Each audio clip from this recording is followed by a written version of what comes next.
Guys, this is Jen, postpartum fitness specialist based in Tel Aviv, and I want to talk today about a topic that keeps coming up recently, what to do while your child or while your baby is on a play mat, and how this is like a really perfect opportunity to get some really simple restorative core exercises in, and as a few people have pointed out, with a very young baby they don't need much kind of entertainment. You know, everything's so new, and like you know, it can get really trippy, like with, you know, everything that's going on around them. Just the ceiling can be fascinating. So although they need like lots and lots of your love and attention and energy and time and all of that, while they're sort of playing on a play mat, this is a really good time for you to kind of sneakily get a few core exercises in. The only problem is all the core exercises that we know are like crunches and planks and things that we really shouldn't be doing after having a baby, especially if we have diastasis recti or pelvic floor problems, because it can just make it way worse. So I just want to go through 4 really simple core exercises that you might not even think of as core exercises, that you can just get in on the mat while your child's playing, and it can be a really good way of, especially in the early months, of just kind of building some core stability and getting those team players of, like, you know, all of your core muscles, the belts, the corset that wraps around your core, your pelvic floor and your diaphragm, all kind of just working together. So here they are. The first exercise, lying on the back. Also, when you're rolling on and off the floor, make sure, and in and out of bed, especially if you have diastasis recti, make sure you're not doing a big crunch type movement, and that you're rolling onto your side and then onto your back with all of these things. Otherwise, you might feel, if you kind of crunch up like this, you might feel some like tenting in the belly, and we don't want that, like the tenting and the pressure coming out. We don't want that to happen at all. So the glute bridge is just lying on your back and then squeezing your bum up and then putting it back down on the floor. It's really simple. Try and make sure you blow before you go, so you're exhaling air and then breathing in on the way back down. So breathing into your belly on the way down, and then on the way up,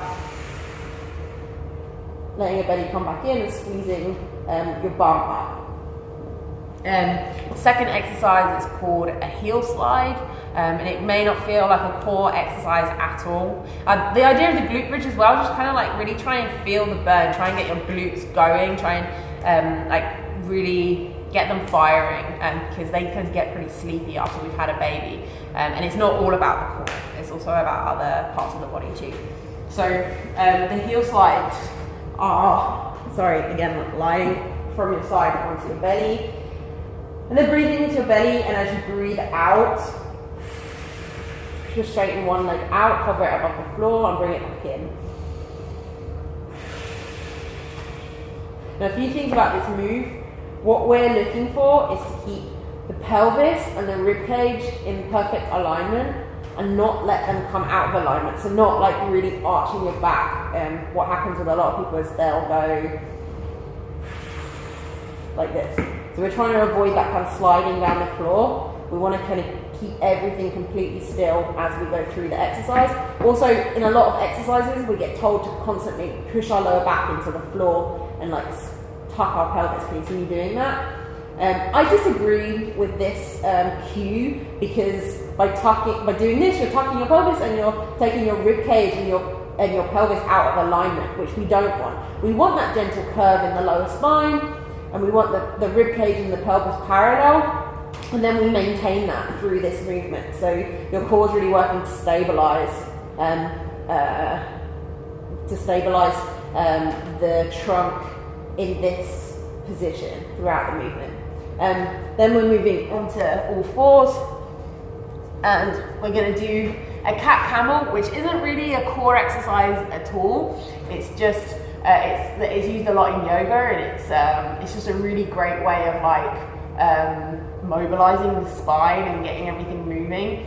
A lot of women have problems with their wrists, so this little bit of pressure can actually be really good for it, but if it hurts, you might want to come onto fists.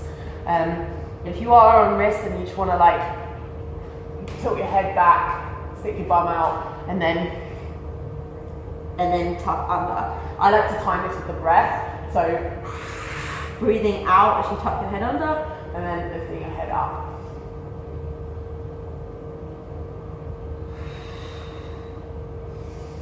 Okay, and then the fourth exercise is also on all fours.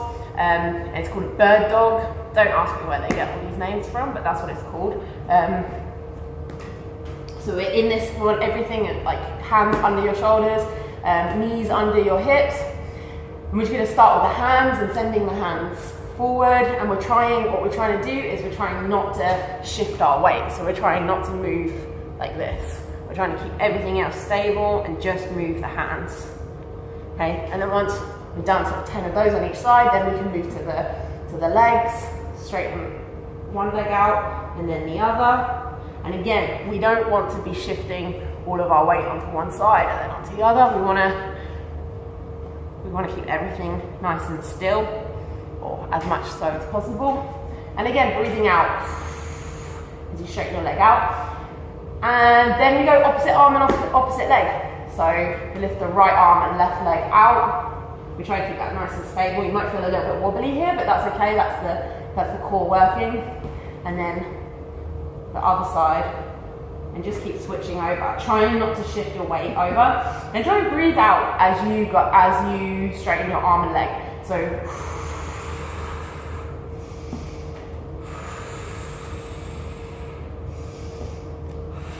And as you're breathing out, try and engage your core like a corset to stabilize your spine. Don't suck the belly in, but just stabilize. Think of it as like a corset that's kind of engaging and pulling in. And there you go, that's the 4 simple exercises. They're all kind of core exercises, they're all pelvic floor and diastasis safe.